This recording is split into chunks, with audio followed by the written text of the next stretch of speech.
What if the secret to lasting peace isn't in having more, but in imagining less?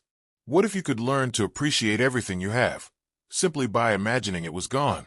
This is the Stoic practice of negative visualization, an ancient and surprisingly powerful method to fight entitlement, reduce anxiety, and reawaken gratitude in everyday life.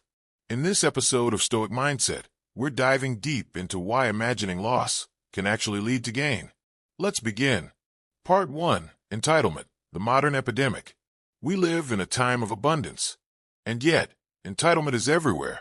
We scroll through social media, feeling like we deserve more success, more comfort, more recognition, more happiness.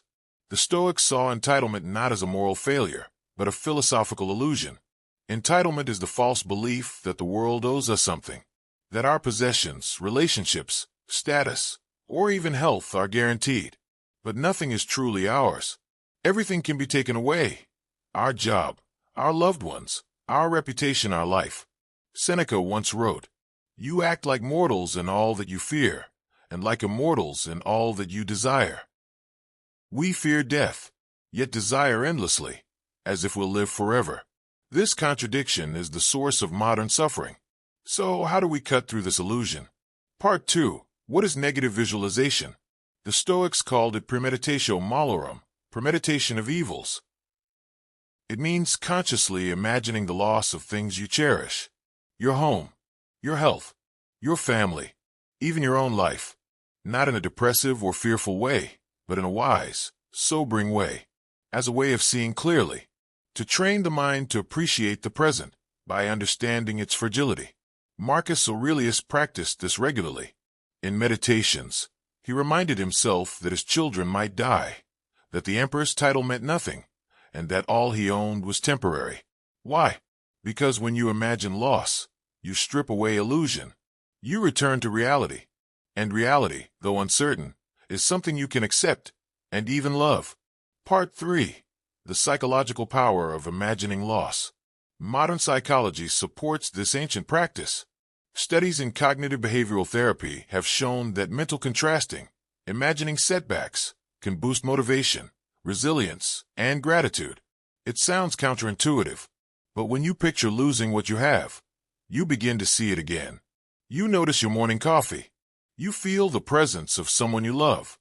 You stop sleepwalking through your days. We take for granted what feels permanent, but nothing is. As Epictetus said, never say about anything, "I have it," but rather, "I have it for now." This shift rewires your mind. Instead of craving what's next, you cherish what's now.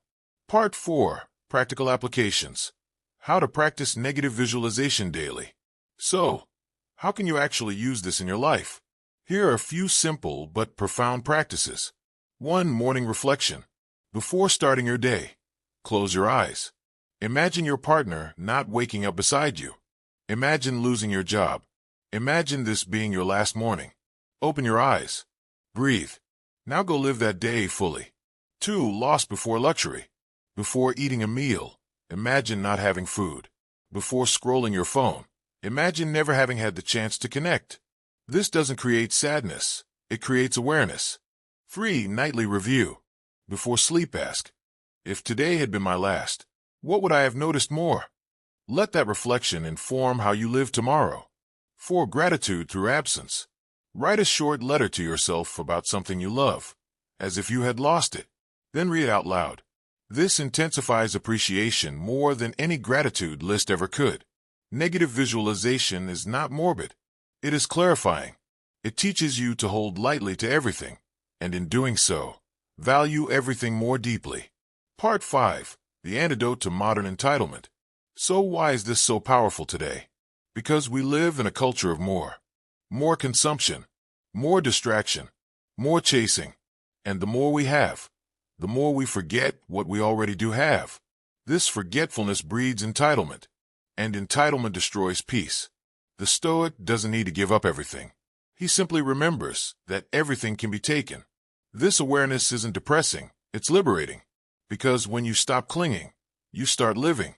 As Seneca reminds us, he who has learned to die has unlearned how to be a slave. So today, take a moment. Close your eyes. Picture losing what you most cherish. Then open them and let your life flood in. Let gratitude wash over you not because you have, but because you understand what having means. Negative visualization is not about fear. It's about freedom.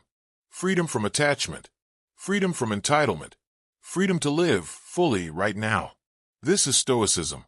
This is clarity. This is the path back to presence. Thanks for watching Stoic Mindset. See you in the next episode.